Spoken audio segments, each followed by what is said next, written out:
Hello there guys, welcome to another of my live videos, and today I'm just be officially updating you on some more transfer rumours and gossip. So if you do consider drop your likes, and if you do consider subscribe to the channel as always. So the news was coming out the media yesterday, and it was stemming from Sky in Italy, and they basically said that Manchester United and Juventus have agreed a swap deal in principle involving Romelu Lukaku and Paulo Dybala. Now I do believe that Paul Dybala is set to hold further more talks with Maurizio Sarri regarding his future when he does return from his holidays. I think on Thursday. Now I do believe the deal hinges on Paul Dybala agreeing the terms and that with Manchester United. So my overarching view on this of Paul Dybala coming to Manchester United as part of the deal of Lukaku going to Juventus. I do believe this will be very beneficial indeed, because you've got Lukaku with surplus to requirements now at Manchester United, because Lukaku was obviously not initially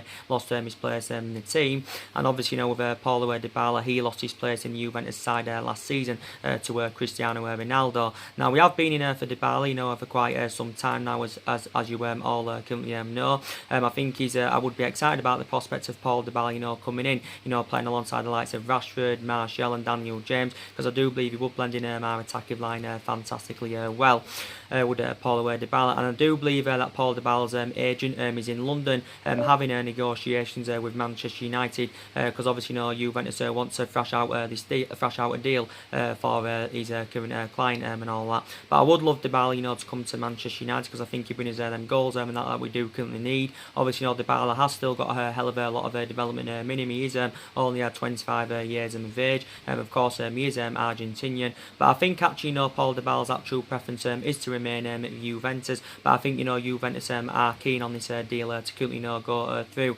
So obviously they do currently want to sell Paulo Dybala, but like I said, he's set to hold more further talks with Maurizio Sarri regarding his future, and I think he's considering his future, because like I said, he enjoyed a difficult time last season, because obviously since he arrived with Cristiano Ronaldo, Paul Dybala has found himself surplus to requirements. But he's a world-class player, is Paul Dybala. Like I said, looking at it, he's better than Romelu Lukaku. Obviously Paul Dybala can play as a forward, he can also play as an attacking midfielder. We do know also Paul Dybala has attracted interest from Tottenham. Obviously we do know Tottenham have held quite a few negotiations with Juventus over Nordish's move. Obviously with Tottenham, they would have to smash their transfer record to get a deal over the line for Paul Dybala, because Juventus do value him at around £80 million. Obviously recently Tottenham smashed their transfer record on Tanguy Ndombele, who they paid nearly £60 million for. But Paul Dybala, in a large portions of his 4 years with Juventus, I think he has done pretty well. He's scored 78 goals in 182 appearances, I think, in all competitions. I think he's been named in the Serie A Team of the Year on 3 occasions, reflecting on his impressive performances. And I think he's under contract with Juventus until 2022. And during his 4 years in Turin as well, he's won 4 Serie A's and 3 Coppa Italians as Paulo Dybala. And I do believe Juventus did pay around €40 million for him from Parma back in 2015. But I think Juventus are keen on offloading a couple of their players anyway, because obviously they do want to generate funds, because obviously they spent an extortionate amount on Ronaldo last summer. They've done good business as well this summer. They spent quite a bit of money on Delay. They've got Aaron Ramsey on the board. They also got Adrian Rabiot and that on the board. So definitely Juventus are open to selling Paulo Dybala. So obviously more additional information I do believe will update this Thursday, when obviously Paul Dybala has held more negotiations with Maurizio Sarri. But I do believe Juventus are set to tell Dybala they are willing to currently sell him and all that, even though it is his initial preference to remain in Turin. But like I said, only 25 years of age is Dybala. I do believe he's got all the attributes to come and succeed in the Premier League, and I do believe he will exceed expectation levels at Manchester United, because I do believe he'll bring us them goals that we do need, because he's creative, he's pretty good in the air, he's got endless potential, he's a very good agile player. But his actual agent and brother came out a while back and they indicated out saying that Paul Dybala could leave Juventus this summer. But potentially I think him coming to Manchester United as part of a swap deal of Lukaku going to Juventus would be absolutely fantastic indeed. But yeah, Sky in Italy have confirmed that Man United and Juventus have agreed a swap deal involving Lukaku and Paulo Dybala, but the agreement is in principle, as Sky in Italy have currently confirmed. And the news actually came out about this yesterday, and I think it actually came out before the Manchester United Christian Sun game, or was it whilst the Manchester United Christian Sun game game was currently in action. I think, you know, the news came out about this. I think it actually reported out that his agent, you know, was actually in London before then it initially said, you know, swap deal had currently, you know, been agreed and all that. But like I said, I'd be excited about the, you know, the prospect of Paul Dybala, you know, currently coming in because, you know, we still need improvement. There's still improvements needed in the squad. Obviously, you know, we have spent £68 million so far this summer on Daniel James and Wan-Bissaka, and, you know, we have seen glimpses of what good signings, you know, they've proven to be so far for Manchester United. You know, they are still both very, very young. Like I said, with Daniel James, he's still a prospect and needs time to develop, but,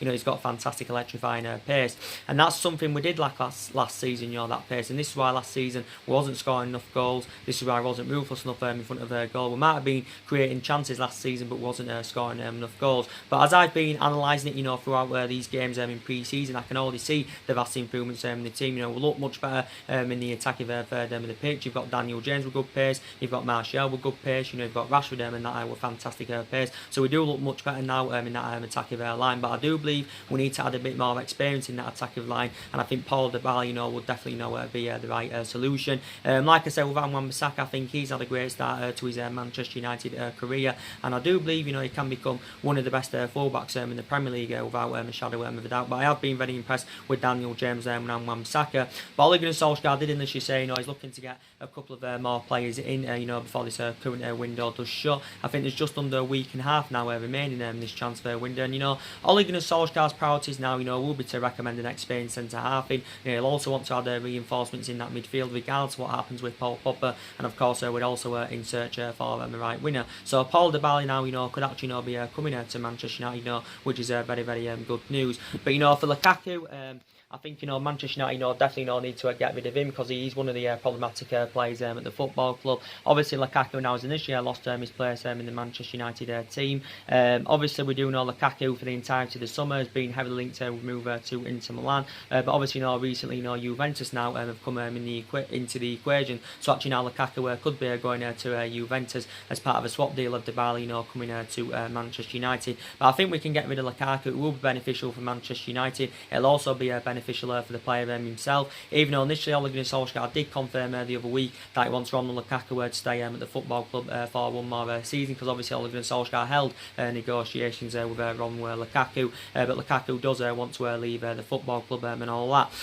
But potentially we do know Lukaku has not even made an appearance on pre-season tour. Obviously, you know, he did travel with the squad, you know, to Australia. He also travelled to Singapore, and I think he also travelled to, you know, to China and all that. But obviously, you know, he hadn't been playing because Ole Gunnar Solskjaer did confirm that he wasn't fully fit enough to play, allegedly. And I think he said he had some kind of ankle problem. Like I said, obviously, you know, wasn't even named he wasn't even named in the squad, you know, for the game against Christian Sund. So obviously, you know, that's going to fuel more speculation in regards to Romelu Lukaku's long-term future with Manchester United and all that. But potentially, yeah, he does want to leave the football club, because I think, you know, Lukaku now, obviously, you know, he's become infuriated because obviously since Ole Gunnar Solskjaer got recommended in, Ole Gunnar Solskjaer's first choice preference has obviously been Marcus Rashford. Now obviously you've got likes of Daniel James, Martial, you've also got Mason Greenwood. You know, he's been assured more playing time this season. He's going to get promoted into the first team, because I think Mason Greenwood has been absolutely fantastic in pre-season so far. You've also got Chon, that's another upcoming player as well, like Mason Greenwood. So Lukaku, of course, is going to find it hard, you know, to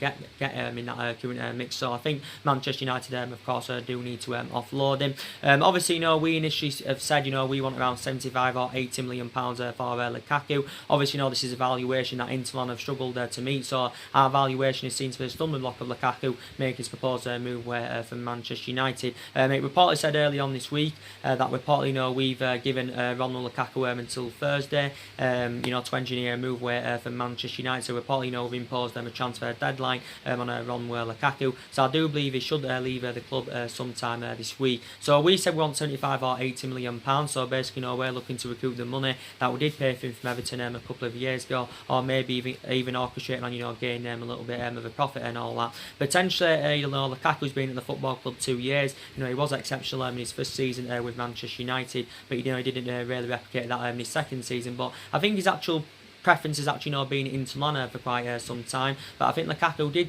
he was talking about a move to Juventus a while back, and I think Lukaku was excited about the prospect of linking up with Cristiano Ronaldo and that with Juventus. And for me now speaking on Lukaku's behalf, I think Juventus would be more beneficial for him than a move to Inter Milan, because I think Juventus would be able to guarantee Lukaku success. Probably with Inter Milan, maybe Inter Milan wouldn't be able to guarantee him success and all that.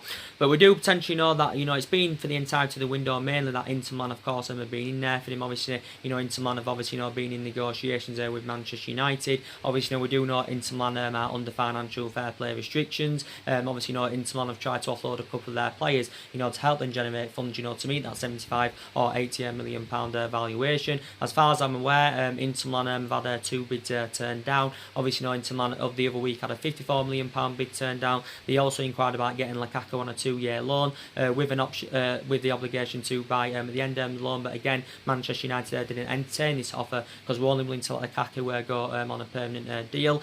We do know Antonio Conte has identified Lukaku as his #1 target. Obviously, reflects back a couple of years ago when Antonio Conte was the manager of Chelsea. At that point, he wanted Romelu Lukaku, but obviously he turned down Chelsea and ended up making the move to Manchester United. So Antonio Conte has been a long admirer of the current player.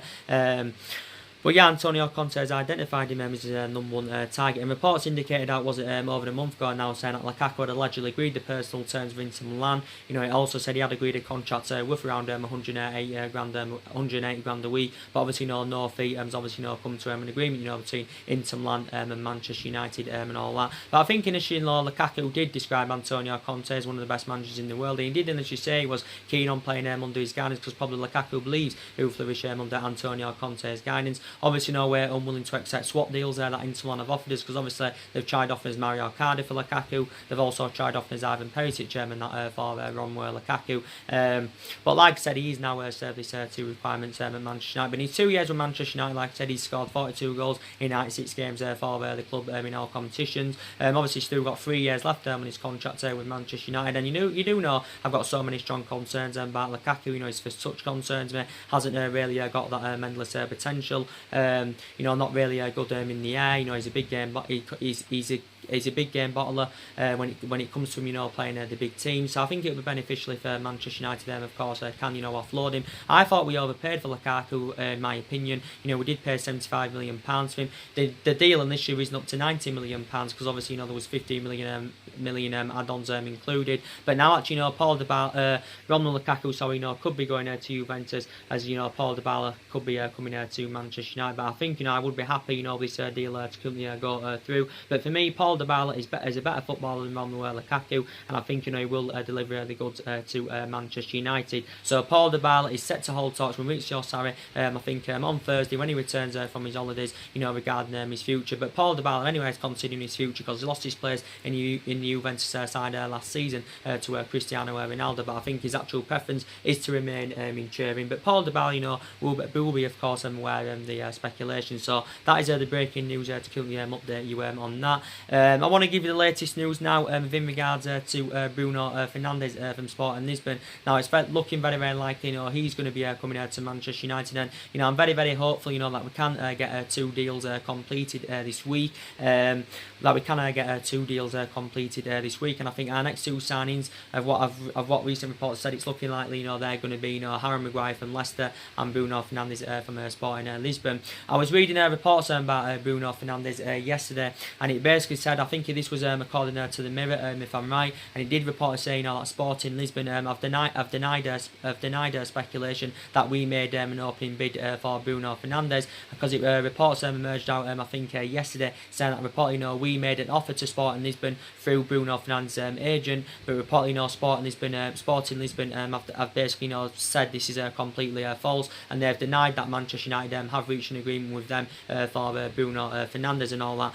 I do believe we're going to get the deal over the line for Bruno Fernandes. Obviously for the entirety of the summer, he has been linked to a move to Manchester United, and obviously he has been one of our priority targets. I do believe that Sporting Lisbon are orchestrating on playing Bruno Fernandes on Sunday in their game against Benfica in the Portuguese Super Super Cup before obviously he completes his transfer to Manchester United. So probably he will play on Sunday. I think he's set to captain Sporting Lisbon on Sunday, and that will be his farewell appearance against Benfica. Well, initially we thought that his farewell appearance came against Valencia. When Bruno Fernandes did couldn't come off crying. Obviously his emotional reaction. That obviously put Manchester United fans into meltdown. And recently Bruno Fernandes has informed his Sporting Lisbon teammates that he's expected to leave Sporting Lisbon and that this summer. But obviously reports emerged out over the weekend saying that Manchester United had agreed. Manchester United had reached a transfer agreement with Sporting Lisbon. He said a fee of around 62 or 63 million pounds had been agreed,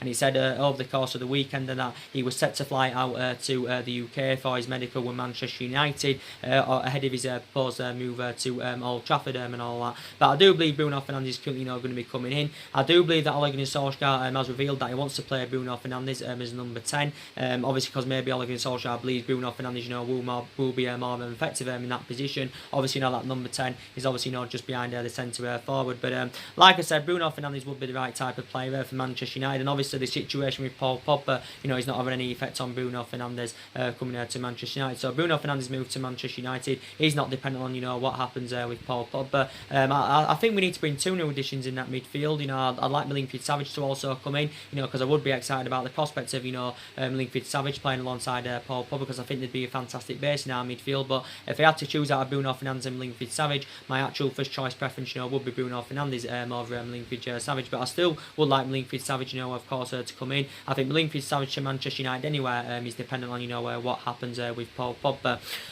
But like I said, with Bruno Fernandes, the Sporting Lisbon boss, he's had his overarching view on it. He's been, aware of the speculation about Bruno Fernandes, and he did say that the boss of Sporting Lisbon, that Bruno Fernandes could leave. He said his future, still remains up in the air. But he did initially say throughout the course of the summer that clubs have been keen on signing Bruno Fernandes. Mainly Manchester United. Obviously, we do know Tottenham and Liverpool were credited with an interest in him.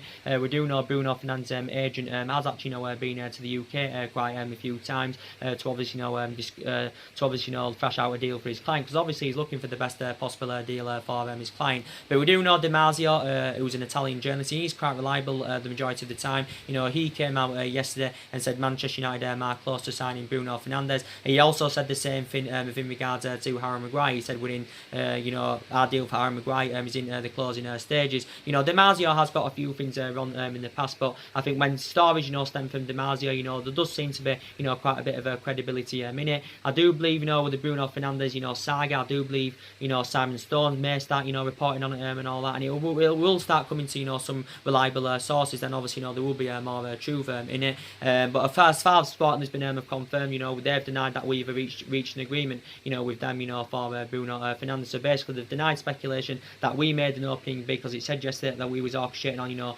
making our first formal transfer offer and that for Bruno Fernandes. But we do potentially know that the president of Sporting Lisbon, he's also come out and he's had his overarching view on it. He basically said, he told Manchester United last week, the type of fee we'd have to pay, to convince Sporting Lisbon to offload Bruno Fernandes. So I do believe we have to pay upwards of £56 million. Obviously, Sporting Lisbon, do value it around £70 million and all that. And I think actually, Sporting Lisbon's valuation has seen to the stumbling block of Bruno Fernandes making his proposed move to Manchester United, because obviously,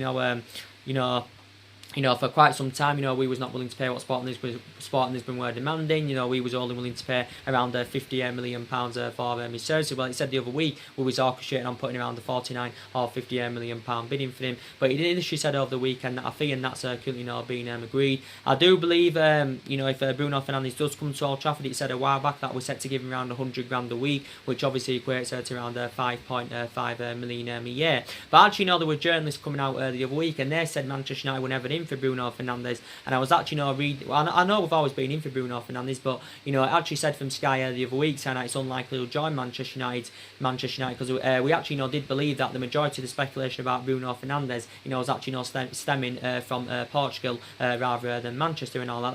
That came out from Sky Sports the other week. But I think Bruno Fernandes has held quite a few negotiations with his representatives over a potential move to Manchester United, because I think Sporting Lisbon are coming to accept the fact now that obviously he wants to leave, and obviously obviously he wants to rejuvenate his career, he wants to take his footballing career to the next level. But Bruno Fernandes will dramatically improve us in our midfield. Winning them goals that we need. His work ethic's good, his tenacity is really, really good. Bruno Fernandes is also fantastic from set pieces. Don't forget he's only had 24 years of age. His initial release clause is £88 million. As we all know, Man United are not determined to go anywhere near that figure. Obviously, he signed a 5-year deal with Sporting Lisbon last summer, so he is under contract with them until 2023. Is Bruno Fernandes. Obviously, spent the majority of his career in Italy. When he was younger, so he had good spells with likes of Udinese and Sampdoria and Novia. The Bruno Fernandes. But I think last season, he scored around 31 or 32 goals in 50 appearances. But Bruno Fernandes, very, very good player. I know he hasn't really got the experience of playing to the highest level, and he knows little about Champions League football. And this is what the Manchester United board had concerns about. That he knows little about Champions League football and he hasn't really got the experience of playing to the highest level. And it initially said the other week that Ole Gunnar Solskjaer wasn't getting backed for this particular signing, and it actually said Ed Woodward had said no to Bruno Fernandes. But I do believe his transfer to Manchester United should be completed very, very soon. But I do believe he's set to make his farewell appearance against Benfica on Sunday and all that. So yeah, I do believe we're going to get this deal over the line. I think Harry Maguire will be the third signing. He will be definitely the third signing. So obviously when we get Harry Maguire in, it's going to take our spending up to around £148 million, because obviously we've already spent around £68 million on Daniel James and Wan-Bissaka, and obviously with Harry Maguire we're set to get him for the world record fee of £80 million, which is obviously going to make him the most expensive defender in world football and all that. But like I said, disregarding of what we spent on Daniel James and Wan-Bissaka, it will cost us for Bruno Fernandes and Harry Maguire around probably £143 million for both players. And we did initially say, we're not intending on overspending on our transfer targets this summer. Ole Gunnar Solskjaer is aware that there's been a lot of speculation throughout the course of the summer, players coming in, and of course players going. Some people have said we need to sell players. Well, we do need to sell players because there's some problematic players at Manchester United. Maybe we also need to sell players, to help us generate funds and rebuild the squad and all that. And like I said, the board have got to get the players that Ole Gunnar Solskjaer wants, because I initially said if Ole Gunnar Solskjaer doesn't get all the players that he does want, you can basically say that the board have definitely let him down. Obviously, we'll criticise the board. Also we'll criticise Ed Woodward. I do believe Ed Woodward did remain in the UK because obviously he's overseeing market and transfer business. Obviously, he wants to get deals and that over the line.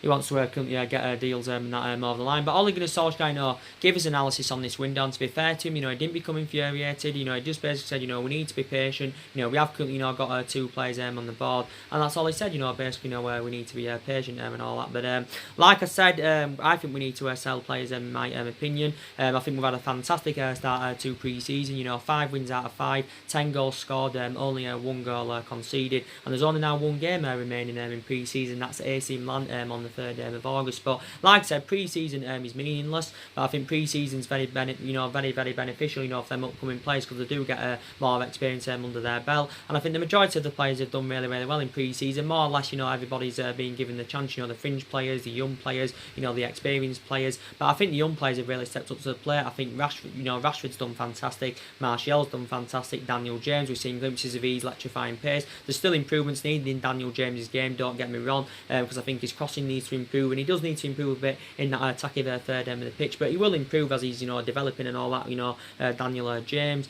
I think Chon's done really, really well as well. I think Chon's been very, very impressive. Mason Greenwood's been fantastic. I think Scott McTominay's been very, very good. Andres Pereira's done quite well. I think Alex Tuanzebe's been good. I think Dalot's been good. So I think the majority of the upcoming players, or all of them should I say, have actually done really, really well. The main player I've been disappointed with is the Manu Match. I've been very disappointed with him in pre-season, but you can see the difference when Match is playing in that midfield and when he's not playing in that midfield, because when he's playing in that midfield, our midfield looks totally imbalanced. The Manu Matic is too slow, he's too inconsistent, he's not very, very good in the air. We saw a glimpse of his best form towards the back end of last season, but he's not getting any younger, and I think it's nearly his birthday now, and I know he's an experienced player, and he's he's proven in the Premier League, but you know I've got so many strong concerns about him. But when you take him out of that midfield, our midfield totally looks balanced. You know, it looks more creative than that. You know, when you take Matic out of the equation. So I think Matic is a big problem for Manchester United. If I'm going to be quite honest, I think he actually sustained quite a few injuries in that last season.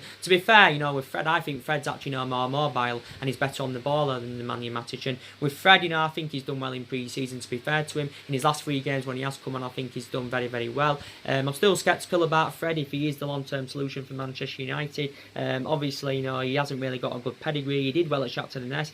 Hasn't really, in large portions since he come to Manchester United, you know, he hasn't replicated what he did at Shakhtar Donetsk, but he's done well in pre-season. He did well towards the back end of last season, so I will credit Fred on that aspect. And you know, we paid £50 million for Fred last summer.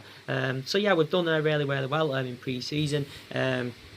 But like I said, you know, Solskjaer's getting now a glimpse of an idea, you know, of what team is going to go with against Chelsea on the opening day. I probably do believe that the actual back four he will go with against Chelsea is probably going to be Wan-Bissaka at right back, because obviously he's going to be our first choice right back this season. I think he'll definitely go with Luke Shaw at left back. Obviously, you know, he was the double player of the year last season, reflecting on his impressive performances. And he'll probably go with Smalling and is it Jones and Lindelof and centre-back partnership, or maybe Smalling and Lindelof and centre-back partnership. So that's probably, you know, the back four he'll go with. Obviously, Eric Bailly has got a knee injury. Obviously, I think his knee injury is really, really serious. Obviously, he sustained this knee injury against Tottenham, did Eric Bailly. And I do believe this is a very, very serious injury. So I think he's a doubt for this season, is Eric Bailly. But, you know, we looked good yesterday in that Christian Sun game. You know, look at the front four we had. You know, you had Lingard in that attacking line, you had Martial in that attacking line, Daniel James, and you had Rashford, and I thought they showed fantastic fluid, didn't they? So maybe could go with them for them in that attacking line in the opening day against Chelsea. But analysing, you know, we have got a pretty good team, but I just think, you know, there needs to be more improvements in the squad. I'm sceptical about Manchester United getting a right winner in. You know, I don't think, you know, that's going to happen. I do believe we need to definitely sell Darmian and Rojo, because Darmian obviously serves 2 requirements at the club, just like Lukaku is, because obviously, you know, with Matteo Darmian, obviously, you know, he hasn't really been given a chance at Manchester United. Obviously, you know, hasn't even made an appearance on pre-season at all. There's quite a few players that haven't played on pre-season. So, you know, Sanchez hasn't. Darmian hasn't, you know, Lukaku hasn't. I think Fosu-Mensah's been injured. I think also Demetri Mitchell and that's been injured. I also think Lee Grant has also, you know, been injured, even though he has travelled. He did travel with the squad, did Lee Grant, but obviously, you know, he didn't currently play. But with Darmian, I think we definitely, you know, need to get rid of him. With Marcus Rojo, I think we need to get rid of him. He has been participating in pre-season, but I think Rojo, his Manchester United career has been mainly affected with the amount of injuries he has sustained. I think we've put around the £20 million valuation on Marcus Rojo. But I think, you know, definitely, you know, where the club need to orchestrate and, you know, company getting rid of him. But like talking about Harry Maguire, like I said, I think his move to Manchester United should be completed sometime this week. As you all know, I do believe that Harry Maguire had returned to Leicester training yesterday, because obviously, you know, a couple of days ago he currently skipped training. Allegedly, it was nothing to do with our interest in the player. According to Leicester, they basically said he missed training because he was apparently ill. I think he had some kind of a sickness bug or something like that. But Harry Maguire has reportedly, you know, become infuriated with Leicester. Obviously, you know, has become infuriated with Leicester, you know, with Leicester's reluctance, you know, to sell him to Manchester United. He has become infuriated about this. Obviously, you know, Di Marzio broke out the news, was it a couple of days ago? Like I said, he said that Man United are in the closing stages of, you know, finalising the deal for Harry Maguire. But I do believe he's going to be our third signing this summer, so it's looking very, very imminent indeed. Obviously, we need a central defender, you know, we need someone that can go alongside Lindelof in our back line. I think, you know, Solskjaer wants to partner Harry Maguire up alongside Lindelof in our back line, and I do believe Lindelof, you know, he's excited about the prospect of Harry Maguire coming in and playing alongside him in our back line.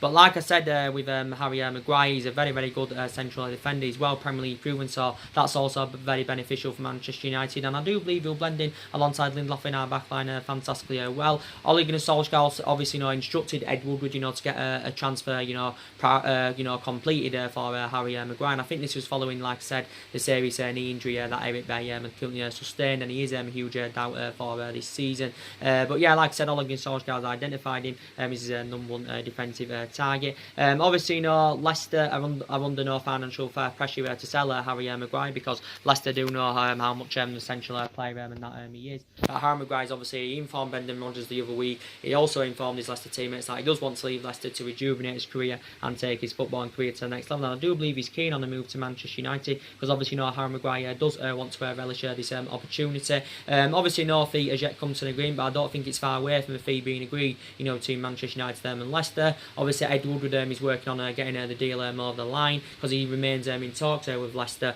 Now we've been in talks with Leicester for quite some time, and that, don't forget, we've already had a £70 million bid turned down over Harry Maguire. Obviously reflected back a couple of weeks ago, it was looking like the Manchester City were going to get Harry Maguire, but obviously I think initially City had withdrawn their interest, because City are not willing to pay what Leicester are demanding. City, I think, are only willing to pay £65 million, and as you all know, Leicester have said they want the world record fee, so they want in the excess of £80 million.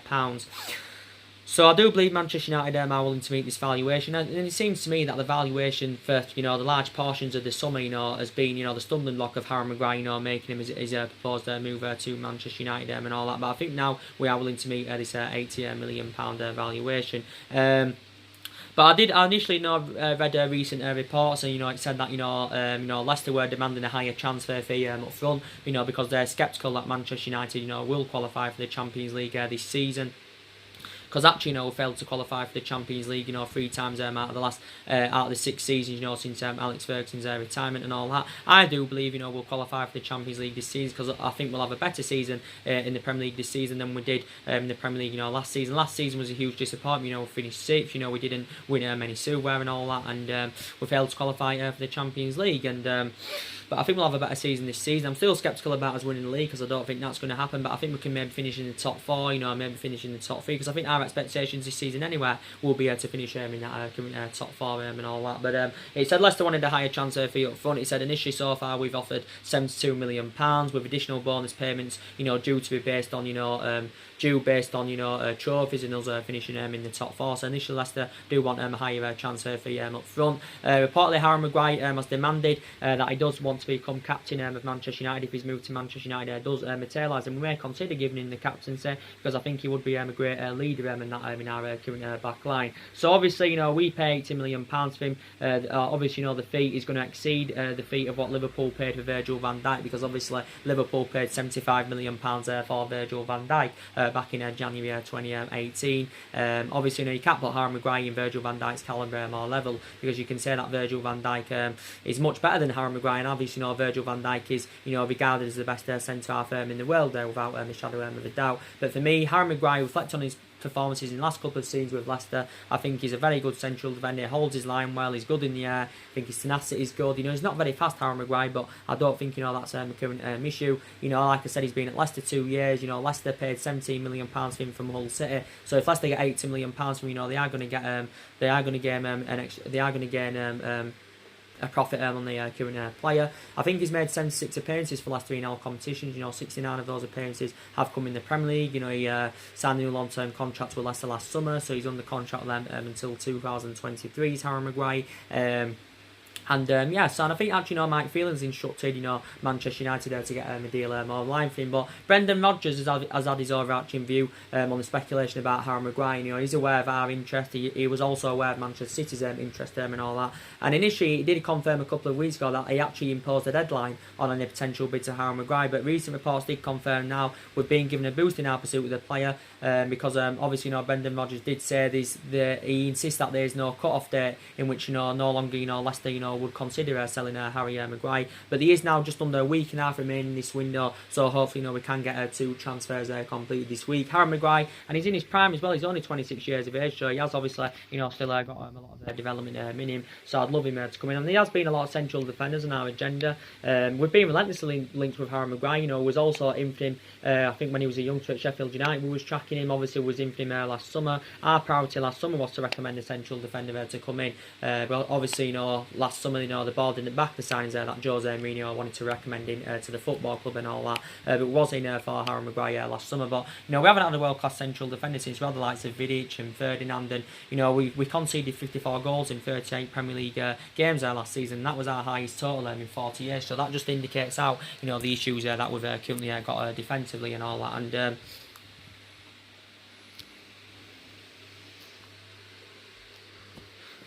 that just indicates how the issues that we've currently got defensively. And yeah, I'm excited about the prospect of Harry Maguire, currently coming in. But I think he's going to be our third signing this summer. But he will address our defensive deficiencies fantastically well. But I think we'll have a better season this season anyway. Obviously, I know we've been a toxic club for the last 5 or 6 years. But the main factor reason why we have been a toxic club, because obviously we've been mismanaged. This is the main factor reason why we have been underachieving. And obviously a hell of a lot of money has been invested into the football club over the years. But like I said, we are still one of the biggest clubs in the world. We have got a massive revenue in that, and we are the most successful team in England, historically. And like I said, I think Ole Gunnar Solskjaer is following Alex Ferguson's philosophy. I think he believes he's following a policy that proved successful under Alex Ferguson. Because obviously Ole Gunnar Solskjaer once he's worked out his transfer strategy, wants to recommend a number of young players that can come in and grow, develop and emulate and that into superstars. And obviously there's been quite a few British players on our agenda, because obviously Ole Gunnar Solskjaer initially wants to recruit British talent to Manchester United and all that.